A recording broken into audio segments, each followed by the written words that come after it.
আসসালামু আলাইকুম। আশা করি সবাই ভালো আছেন। আমিও আলহামদুলিল্লাহ ভালো আছি। আজকে আমরা ভিজুয়াল স্টুডিও কোডের ছোট্ট একটি বিষয় দেখব, সেটিংস দেখব। সেটি হলো অটো রিনেম ট্যাগ নামে একটা এক্সটেনশন ইউজ করব এবং ওটার কাজটা দেখব, আমরা ওটার মূলত কাজ কি। তো আমরা এখানে এক্সটেনশনে চলে যাই, এখানে লিখব অটো রিনেম ট্যাগ। এটা লেখার পরে আমরা প্রথমে যেই এক্সটেনশনটা আছে ওটা ইনস্টল করব। ইনস্টল হোক, ইনস্টল হচ্ছে, একটু সময় নিচ্ছে। আচ্ছা, এবং এখানে আমরা চলে যাচ্ছি আমাদের কোড এডিটরে। এখানে আমরা এ থেকে এটা কেটে দিয়ে পি লিখি।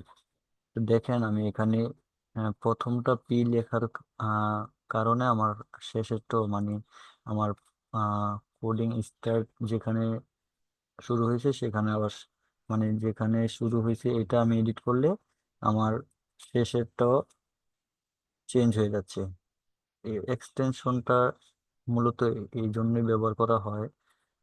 এখানে যদি আমি দেখা গেছে এখানে এ আছে, আমি এখানে স্ট্রং এটাকে এ থেকে স্ট্রং বানাতে চাচ্ছি, STR স্ট্রং। তো আমার শেষেরটাও আমার স্ট্রং লিখে দিচ্ছে।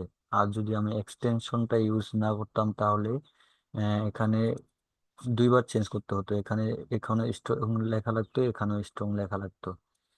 তো এই এক্সটেনশনটার কাজ হলো এটা যে আমার আহ, প্রথম যেই ইয়েটা আছে, ট্যাগটা আছে, স্টার্টিং ট্যাগ যেটা আছে ওইটাকে এডিট করলে শেষেরটাও এডিট হয়ে যাবে। তো এটার মূলত কাজই হলো এটা।